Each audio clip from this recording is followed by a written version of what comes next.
Hello, fellow enjoyers of the AFL. It's Matsa here. I'm back with another Supercoach video. First of all, I want to say thank you very much for anyone who watched the last episode and gave some positive reinforcement. It was good to get my confidence up, and also thank you for everyone who gave negative comments. That keeps me humble.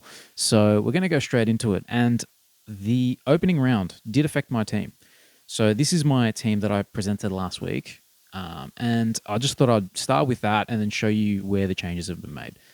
And first of all, Houston, I don't doubt he's going to be a great selection, but I see the potential in short.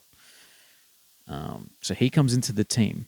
However, he is only there for maybe about 3 or 4 weeks because I do intend to flip him before his bye.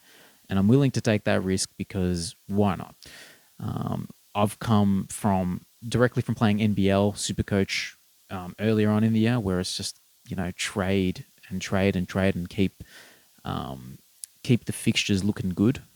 Take advantage of those fixtures, and that's what I intend to do for AFL Supercoach. We'll give that a shot. It might be a good strategy, might not be, but that's what we've done. Now, the next move is Dacos is not going to be in the defense anymore. He is going to move. He's going to move Riley Bonner out of the midfield, which I don't know. I'd like to start Riley Bonner because of the high potential there. It's a really big point of difference. But at the moment, Nick Dacos has come in to the midfield, which makes it a lot stronger looking, which is cool. And Gipkiss, who had a great game, showed his scoring potential and cash generating potential. He comes in, and I think with him, Howes, Reed, and Phillips, I'm not saying that they're all must-haves, but the job security is so good compared to the other players, the other rookie price players, where I just feel like that's where I'm heading at the moment. So that has happened there. I'll probably start Reed over Gipkiss just because Gipkiss is versing Carlton this week, which is a tough assignment for a key defender with the two Coleman medalists that they have. So now we've got 217k. Where's that going to go? So first of all, Wilson is going to become Jordan, who I'm more comfortable with giving him the starting position. And I think the 81 was a solid score. I think he'll do better in the weeks coming. We saw that he got about 60 points within the second and third quarter. So there's obviously scoring potential there. And I like the fact that he's a player who leads into the defense when they're trying to escape their defensive 50. So he's someone who's providing an option constantly. And he's a good runner. So he comes in. Another change. Weir has become Wilson. So Wilson was out of my team there for 20 seconds. Welcome back, Darcy Wilson.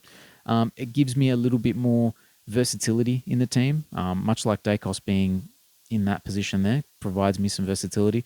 Wilson does the exact same thing. So he comes in there.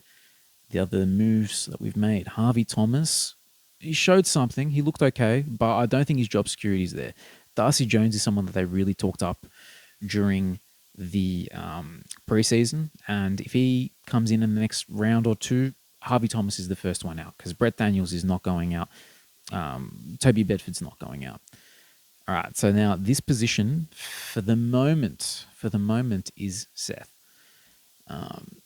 So Seth, he got himself a 70. He 2 goals. I think he was top 3 or 4 in their scoring involvements and for their pressure acts.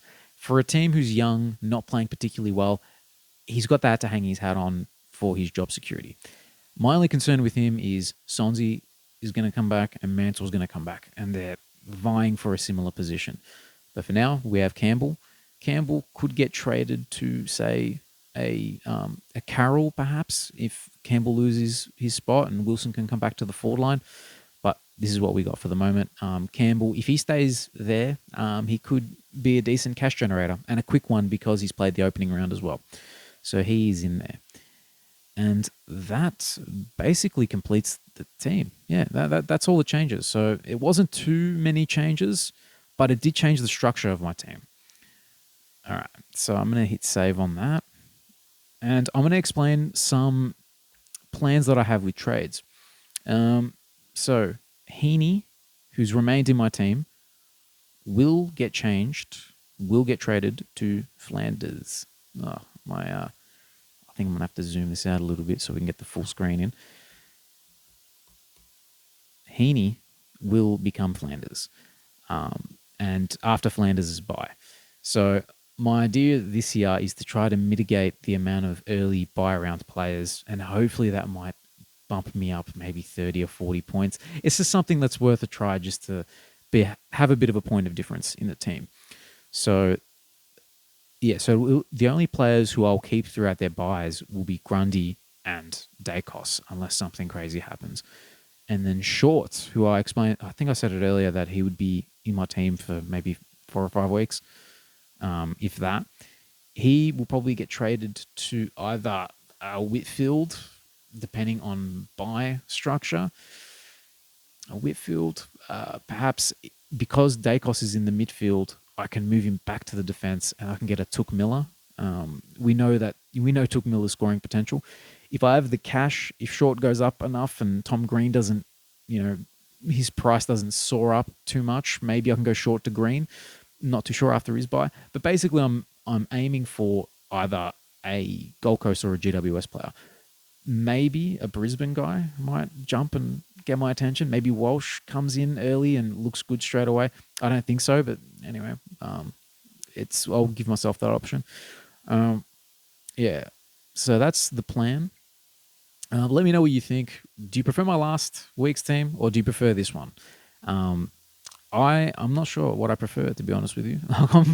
I'm in two minds, but I think getting in Gibcus for his potential cash generation, getting rid of the risk of Bonner, who I just want him in my team, but I don't know. It would cost me either Gibcus or James Jordan, basically.